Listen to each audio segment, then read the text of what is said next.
Hi friends, ನಮಸ್ತೆ. ಮಕ್ಕಳು ಸಾಕೋದು, ಬೆಳೆಸೋದು, ಅವರ ಎಜುಕೇಷನ್, ಮದುವೆ ಇತ್ಯಾದಿಗಳಿಗೆಲ್ಲ ಸಾಕಷ್ಟು ಹಣ ಖರ್ಚಾಗುತ್ತಲ್ಲ. ಆದರೆ ಇತ್ತೀಚೆಗೆ ಮಕ್ಕಳು ಹುಟ್ಟೋಕ್ಕೂ ಮುಂಚೆನೇ ಪೋಷಕರಿಗೆ ಲಕ್ಷಾಂತರ ರೂಪಾಯಿ ಖರ್ಚಾಗ್ತಾ ಇದೆ. ಪ್ರೈವೇಟ್ ಆಸ್ಪತ್ರೆಗಳಲ್ಲಿ ನಾರ್ಮಲ್ ಡೆಲಿವರಿ ಆದರೂ ಕೂಡ 50,000 ರೂಪಾಯಿಯಿಂದ 1.5 ಲಕ್ಷ ರೂಪಾಯಿ ಬೇಕು. ಜೊತೆಗೆ ಇತ್ತೀಚೆಗೆ ಭಾರತದಲ್ಲಿ ಸಿಸೇರಿಯನ್ ಅಥವಾ ಸಿ ಸೆಕ್ಷನ್ ಡೆಲಿವರಿ ಹೆಚ್ಚಾಗ್ತಿವೆ. ಪ್ರೈವೇಟ್ ಆಸ್ಪತ್ರೆಯಲ್ಲಿ ಸಿಸೇರಿಯನ್ ಮಾಡಿಸಿದ್ರೆ ಮಿನಿಮಮ್ 1 ಲಕ್ಷ ರೂಪಾಯಿಯಿಂದ 2.5 ಲಕ್ಷ ರೂಪಾಯಿ ಖರ್ಚಾಗುತ್ತೆ, ಡಿಪೆಂಡಿಂಗ್ ಅಪಾನ್ ಸಿಟಿ. ಅಲ್ಲದೆ ಪ್ರೀಮಿಯಂ ಮೆಟರ್ನಿಟಿ ಪ್ಯಾಕೇಜ್ಗಳಲ್ಲಿ ಖರ್ಚು ಇನ್ನೂ ಜಾಸ್ತಿ. ಆದರೆ ಬಹಳಷ್ಟು ಪೋಷಕರಿಗೆ ಗೊತ್ತಿಲ್ಲದೆ ಇರೋ ವಿಚಾರ ಏನು ಅಂದರೆ, 6 ತಿಂಗಳ ಗರ್ಭಿಣಿಯಾಗಿದ್ದಾಗ ಮೆಟರ್ನಿಟಿ ಇನ್ಶೂರೆನ್ಸ್ ತಗೊಂಡ್ರೂ ಡೆಲಿವರಿ ಟೈಮ್ನಲ್ಲಿ ಇನ್ಶೂರೆನ್ಸ್ ಕ್ಲೇಮ್ ಮಾಡ್ಬೋದು. ಯಾವುದೇ ಖರ್ಚಿಲ್ಲದೆ ಮಗುವನ್ನು ಮನೆಗೆ ವೆಲ್ಕಮ್ ಮಾಡ್ಕೋಬೋದು. ಜೊತೆಗೆ ನವಜಾತ ಮಕ್ಕಳ ಖರ್ಚುಗಳಿಗೂ ಜೇಬಿಂದ ಖರ್ಚು ಮಾಡೋ ಅವಶ್ಯಕತೆ ಇರೋದಿಲ್ಲ. ಸೊ ಈ ವರದಿಯಲ್ಲಿ ಮೆಟರ್ನಿಟಿ ಇನ್ಶೂರೆನ್ಸ್ ಬಗ್ಗೆ ಒಂದಷ್ಟು ಇಂಪಾರ್ಟೆಂಟ್ ಫೀಚರ್ಸನ್ನು ತಿಳ್ಕೊಳ್ತಾ ಹೋಗೋಣ. ತುಂಬ ಜನಕ್ಕೆ ತುಂಬ ಯೂಸ್ ಆಗಬಹುದಿದು. ಏನಿದು ಮೆಟರ್ನಿಟಿ ಹೆಲ್ತ್ ಇನ್ಶೂರೆನ್ಸ್? ಸ್ನೇಹಿತರೆ, ಮೆಟರ್ನಿಟಿ ಇನ್ಶೂರೆನ್ಸ್ ಅಂದರೆ ಪ್ರೆಗ್ನೆನ್ಸಿ ಅವಧಿಯಲ್ಲಿ ತಾಯಂದಿರ ಎಲ್ಲ ಆಸ್ಪತ್ರೆ ಖರ್ಚುಗಳಿಗೂ ಕವರೇಜ್ ಕೊಡೋ ಇನ್ಶೂರೆನ್ಸ್. ಕೇವಲ ಡೆಲಿವರಿ ಟೈಮ್ನ ಆಸ್ಪತ್ರೆ ಅಡ್ಮಿಷನ್ ಖರ್ಚು, ಡೆಲಿವರಿ ಖರ್ಚು ಮಾತ್ರ ಅಲ್ಲ, ಸಿ ಸೆಕ್ಷನ್ನಿಂದ ಹಿಡಿದು ಪ್ರೀ ಹಾಗೂ ಪೋಸ್ಟ್ ನೇಟಲ್ ಕೇರ್ ಅಂದರೆ ಮಗುವಿನ ಜನ್ಮಕ್ಕೆ ಮುಂಚೆ ಹಾಗೂ ಜನ್ಮದ ನಂತರ ಇಮಿಡಿಯೇಟ್ ಆಗುವಂಥ ಒಂದಷ್ಟು ರಿಕ್ವೈರ್ಮೆಂಟ್ಸ್ ಇರ್ತಾವಲ್ಲ, ತಾಯಂದಿರಿಗೆ ಬೇಕಾದ ಮೆಡಿಕಲ್ ಕೇರ್, ನವಜಾತ ಶಿಶುವಿನ ಖರ್ಚು, ಮೆಡಿಕಲ್ ಟೆಸ್ಟ್ಗಳು, ಒಂದು ವೇಳೆ ಅನಿವಾರ್ಯವಾಗಿ ಗರ್ಭಪಾತ ಮಾಡೋ ಪರಿಸ್ಥಿತಿ ಬಂತು ಅಂತ ಹೇಳಿದ್ರೆ ಅದರ ಖರ್ಚು, ಇದೆಲ್ಲ ಸುಸೂತ್ರವಾಗಿ ಆಯಿತು ಅಂತ ಹೇಳಿದ್ರೆ ಮಕ್ಕಳ ವ್ಯಾಕ್ಸಿನೇಷನ್ ಖರ್ಚಾಗಿರ್ಬೋದು. ಅಥವಾ ಕೆಲವೊಂದ್ಸಲಿ ಮಕ್ಕಳು ಹುಟ್ಟಿದಾಗ ಸ್ವಲ್ಪ ಉಸಿರಾಟ ಎಲ್ಲ ಮೇಲೆ ಕೆಳಗೆ ಇರುತ್ತೆ, ಸ್ವಲ್ಪ ಸೆಟ್ ಆಗಿರೋದಿಲ್ಲ, ಒಂದು 4 ದಿವಸ ಹಾಸ್ಪಿಟಲಲ್ಲಿ ಇಡಬೇಕು ಅಂತ ಹೇಳ್ತಾರೆ, ಆವಾಗ ಬರೋ ಎಕ್ಸ್ಟ್ರಾ ಖರ್ಚು. ಹೀಗೆ ಸಾಕಷ್ಟು ಖರ್ಚು ಕವರ್ ಮಾಡೋ ಮೆಟರ್ನಿಟಿ ಹೆಲ್ತ್ ಇನ್ಶೂರೆನ್ಸ್ ಪ್ಲಾನ್ ಸಿಗ್ತವೆ. ಒಂದಷ್ಟು ಪ್ಲಾನ್ಗಳು IVF ಚಿಕಿತ್ಸೆ, ಸರಗುಸಿ ಅಥವಾ ಬಾಡಿಗೆ ತಾಯ್ತನ, ಸ್ಟೆಮ್ ಸೆಲ್ ಪ್ರಿಸರ್ವೇಷನ್ಗೂ ಕವರೇಜ್ ಕೊಡ್ತವೆ. ವಿಶೇಷ ಅಂದರೆ ಮೆಟರ್ನಿಟಿ ಇನ್ಶೂರೆನ್ಸ್ಗಳಿಗೆ ಜಾಸ್ತಿ ವೇಟಿಂಗ್ ಪೀರಿಯಡ್ ಇರೋದಿಲ್ಲ. ಅಂದರೆ ಈಗ ಆಲ್ರೆಡಿ ಪ್ರೆಗ್ನೆಂಟ್ ಆಗಿರೋರು ಅಥವಾ ಭವಿಷ್ಯದಲ್ಲಿ ಪ್ರೆಗ್ನೆನ್ಸಿ ಪ್ಲಾನ್ ಮಾಡ್ತಿರೋರು ಕೂಡ ಈ ಇನ್ಶೂರೆನ್ಸ್ ತಗೋಬೋದು. 3 ತಿಂಗಳ ವೇಟಿಂಗ್ ಪೀರಿಯಡ್.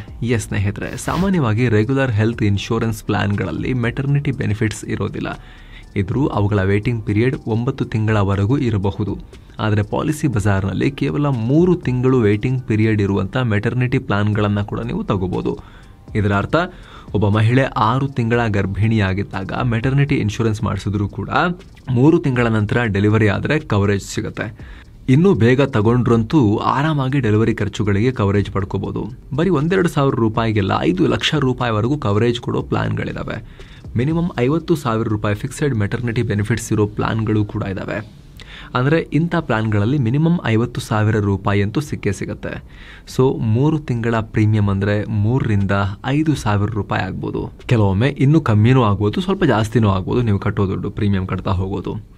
ಅಷ್ಟೇ ಹಣ ಕಟ್ಟಿದ್ರೂ ಕೂಡ 5 ಲಕ್ಷ, 10 ಲಕ್ಷ ಹೀಗೆ ಪ್ಲಾನ್ಗೆ ತಕ್ಕ ಹಾಗೆ ನಿಮಗೆ ಮೆಟರ್ನಿಟಿ ಕವರೇಜನ್ನು ಪಡ್ಕೋಬೋದು. ಈ ಪ್ಲಾನ್ಗಳ ಅವಧಿ ಕೂಡ 3 ವರ್ಷ ಇರುತ್ತೆ. 3 ವರ್ಷಗಳ ಪ್ರೀಮಿಯಂ 50-60 ಸಾವಿರ ರೂಪಾಯಿ ಒಳಗಡೆ ಇರುತ್ತೆ ಟೋಟಲ್ ಅಲ್ವಾ. ಆದರೆ ಡೆಲಿವರಿಗೇನೆ 1, 2, 3 ಲಕ್ಷ ಅಂತೆಲ್ಲ ಸಿಕ್ಕಾಪಟ್ಟೆ ಖರ್ಚುಗಳು ಜಾಸ್ತಿ ಆಗ್ತಾ ಹೋಗ್ತಾ ಇದೆ. ಒಳ್ಳೊಳ್ಳೆ ಹಾಸ್ಪಿಟಲ್ ಮಾಡಿಸ್ಬೇಕು ಅಂದರೆ ರೇಟ್ ಇನ್ನೂ ಜಾಸ್ತಿನೇ ಆಗ್ತಾ ಹೋಗುತ್ತೆ. ಚೆನ್ನಾಗಿ ಫೆಸಿಲಿಟೀಸ್ ಇರೋ ಹಾಸ್ಪಿಟಲ್ ಬೇಕು ಅಂತ ಹೇಳಿದ್ರೆ. ಯಾರು ಎಲಿಜಿಬಲ್ ಆಗಿರ್ತಾರೆ?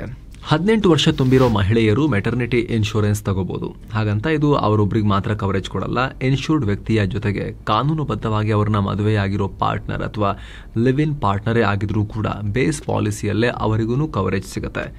ಎಷ್ಟೇ ಅಲ್ಲ, ರೆಗ್ಯುಲರ್ ಹೆಲ್ತ್ ಇನ್ಶೂರೆನ್ಸ್ ಪ್ಲಾನ್ಗಳಲ್ಲಿ ಸಿಗೋ ಎಲ್ಲ ಬೆನಿಫಿಟ್ಸ್ ಕೂಡ ಮೆಟರ್ನಿಟಿ ಇನ್ಶೂರೆನ್ಸ್ ಪ್ಲಾನ್ಸಲ್ಲೂ ಸಿಗುತ್ತೆ. ಉದಾಹರಣೆಗೆ ಕ್ಯಾಶ್ಲೆಸ್ ಟ್ರೀಟ್ಮೆಂಟ್ ವಿಚಾರಕ್ಕೆ ಬಂದರೆ, ಕ್ಯಾಶ್ಲೆಸ್ ಆಸ್ಪತ್ರೆಗಳಲ್ಲಿ ಅಡ್ಮಿಟ್ ಆಗಿದ್ರೆ ಕಂಪ್ಲೀಟ್ ಕ್ಯಾಶ್ಲೆಸ್ ಟ್ರೀಟ್ಮೆಂಟ್ ಕೂಡ ಸಿಗುತ್ತೆ. ಹಾಗೆ ರೂಮ್ ರೆಂಟ್ ಲಿಮಿಟ್ ಇಲ್ಲದೆ ಇರೋ ಪ್ಲಾನ್ಗಳು ಇವೆ. ಅಂದರೆ ಚಿಕ್ಕ ರೂಮ್ ಬೇಕಾ, AC ಬೇಕಾ, ಒಳ್ಳೆ ಅನುಕೂಲ ಇರೋ ಸ್ಪೇಷಿಯಸ್ ಜಾಗ ಬೇಕಾ, ಅಥವಾ ಸುಮ್ಮನೆ ಜನರಲ್ ವಾರ್ಡಿಗೆ ಹಾಕೊಳ್ಳ, ಆ ಟೆನ್ಷನ್ ಇರೋದಿಲ್ಲ. ಎಷ್ಟು ಚೆನ್ನಾಗಿರೋ ರೂಮನ್ನು ಬೇಕಾದರೂ ನೀವು ಸೆಲೆಕ್ಟ್ ಮಾಡ್ಕೊಳ್ಳೋ ರೀತಿಯಲ್ಲೇ ನಿಮಗೆ ಇದರಲ್ಲಿ ಆಪ್ಷನ್ಸ್ ಇದ್ದಾವೆ. ಜೊತೆಗೆ ಸಾಕಷ್ಟು ಆ್ಯಡ್ ಆನ್ ಪ್ಯಾಕೇಜ್ಗಳನ್ನು ಬೇಕಿದ್ರೆ ಸೇರಿಸ್ಕೋಬೋದು. ಜೊತೆಗೆ ಪಾಲಿಸಿ ಬಜಾರ್ ಕಡೆಯಿಂದ ಡೆಡಿಕೇಟೆಡ್ ರಿಲೇಷನ್ಶಿಪ್ ಮ್ಯಾನೇಜರನ್ನು ಕೂಡ ಕೊಡಲಾಗುತ್ತೆ. ಆಸ್ಪತ್ರೆ ಅಡ್ಮಿಷನ್ ಟೈಮ್ನಲ್ಲಿ ಇನ್ಶೂರೆನ್ಸ್ ಕ್ಲೇಮ್ಸ್ಗೆ ಅವರು ಸಪೋರ್ಟ್ ಮಾಡ್ತೀವಿ ಅಂತ ಹೇಳ್ತಾರೆ. ಜೊತೆಗೆ ಮೆಟರ್ನಿಟಿ ಇನ್ಶೂರೆನ್ಸ್ ಪ್ಲಾನ್ಸ್ಗೂ ಟ್ಯಾಕ್ಸ್ ಕನ್ಸೆಷನ್ ಇದೆ. ಸ್ನೇಹಿತರೆ, ಮಕ್ಕಳನ್ನ ಹೆರುವ ಪ್ರಕ್ರಿಯೆನೂ ಕಾಸ್ಟ್ಲಿ ಆಗ್ತಿರೋ ಈ ಟೈಮ್ನಲ್ಲಿ ಮೆಟರ್ನಿಟಿ ಬೆನಿಫಿಟ್ಸ್ ಇರೋ ಇನ್ಶೂರೆನ್ಸ್ ಪ್ಲಾನ್ಸ್ ತಗೊಳ್ಳೋರ ಸಂಖ್ಯೆ ಕೂಡ ಜಾಸ್ತಿ ಆಗ್ತಿದೆ. ಸ್ಕ್ರೀನ್ ಮೇಲೆ ನೀವು ಆ ರಿಪೋರ್ಟ್ ಕೂಡ ನೋಡ್ತಾ ಇದ್ದೀರಿ. ವರ್ಷಕ್ಕೆ ಇಂಥ ಪಾಲಿಸಿ ತಗೊಳ್ಳೋರ ಸಂಖ್ಯೆ ಬರೋಬ್ಬರಿ 80% ಜಾಸ್ತಿ ಆಗ್ತಾ ಇದೆ. ಯಾಕಂದ್ರೆ ಮೆಡಿಕಲ್ ಕಾಸ್ಟ್ ಆ ರೀತಿ ಜಂಪ್ ಆಗ್ತಾ ಇದೆ. ಮೆಟರ್ನಿಟಿ ಕಾಸ್ಟ್ ಕೂಡ ಅದೇ ರೀತಿ ಇದೆ. ಸಿ ಸೆಕ್ಷನ್ ಕೇಸ್ಗಳು, ಸಿಸೇರಿಯನ್ ಡೆಲಿವರೀಸ್ ಜಾಸ್ತಿ ಆಗ್ತಾ ಇವೆ. ಹೀಗಾಗಿ ಖರ್ಚುನು ಹೆಚ್ಚಾಗ್ತಿದೆ. ಸೊ ನಿಮಗೆ ಅಥವಾ ನಿಮ್ಮ ಫ್ಯಾಮಿಲಿಯಲ್ಲಿ ಯಾರಿಗಾದ್ರೂ ಕೂಡ ಮೆಟರ್ನಿಟಿ ಇನ್ಶೂರೆನ್ಸ್ ತಗೊಳ್ಳೋ ಐಡಿಯಾ ಇದ್ರೆ, ನಿಮ್ಮ ಪರಿಚಿತರಲ್ಲಿ ಯಾರಾದ್ರೂ ಕೂಡ ಮಗುವಿನ ಆಗಮನದ ನಿರೀಕ್ಷೆಯಲ್ಲಿ ಇರೋರಿದ್ರೆ ಅವರಿಗೆ ನೀವು ಇದನ್ನ ಸಜೆಸ್ಟ್ ಮಾಡಬಹುದು. ಈ ವಿಡಿಯೋದ ಡಿಸ್ಕ್ರಿಪ್ಷನ್ ಹಾಗೂ ಪಿನ್ ಮಾಡಿರೋ ಕಾಮೆಂಟ್ ನಲ್ಲಿ ನಾವು ಲಿಂಕ್ ಅನ್ನ ಕೊಟ್ಟಿರ್ತೀವಿ. ಅದರ ಮೇಲೆ ಕ್ಲಿಕ್ ಮಾಡೋ ಮೂಲಕ ನೀವು ಅಲ್ಲಿ ನಿಮ್ಮ ಬೇಸಿಕ್ ಡೀಟೇಲ್ಸ್ ಅನ್ನ ಎಂಟರ್ ಮಾಡಿ ಸಾಕಷ್ಟು ಕಂಪನಿಗಳ ಪ್ಲಾನ್ಸ್ ಪೈಕಿ ನಿಮಗೆ ಸೂಟ್ ಆಗುವಂತದನ್ನ ಆಯ್ಕೆ ಮಾಡಬಹುದು. ಡಿಸ್ಕ್ರಿಪ್ಷನ್ ಅಲ್ಲಿ ಪಿನ್ ಮಾಡಿರೋ ಕಾಮೆಂಟ್ ನಲ್ಲಿ ಲಿಂಕ್ ಇದೆ, ಮಿಸ್ ಮಾಡದೆ ಚೆಕ್ ಮಾಡಿ. ಆಸಕ್ತರು ಮತ್ತೆ ಭೇಟಿ ಆಗ್ತಿರೋಣ. ನಮಸ್ತೆ.